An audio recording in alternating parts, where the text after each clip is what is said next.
5 декабря на ВДНХ в Москве День Удмуртии. Здесь представят культуру, традиции и промышленный потенциал республики.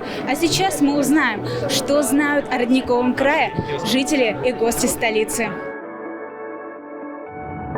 Знаю, что вот очень много лосей в лесах Удмуртии находится, вот. Богато своими ископаемыми полезными, вот.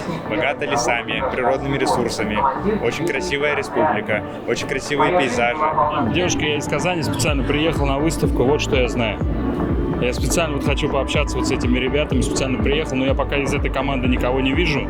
Знаю Чайковского, знаю бурановских бабушек. И про автомат Калашникова знаю, город Ижевск знаю.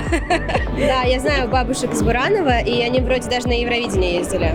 Вот, и они должны быть у вас на Дне региона.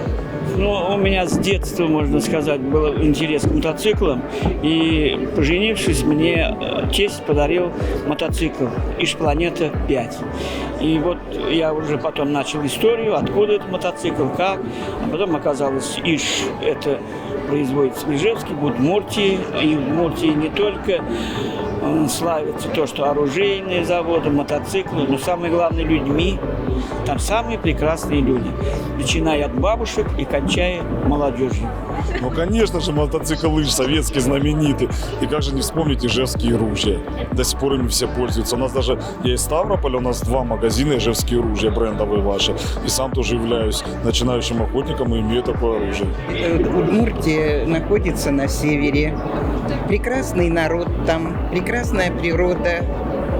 И вообще это в нашей стране. А страну свою я люблю. Добрый день. Большой привет 18-му региону, Ижевску. Очень прекрасные люди. У меня очень много появилось здесь знакомых с Удмуртии. Прекрасные соседи. Всем большой привет. Всего доброго. С наступающим Новым годом. Здоровья и счастья в Новом году. Приезжайте в Крым.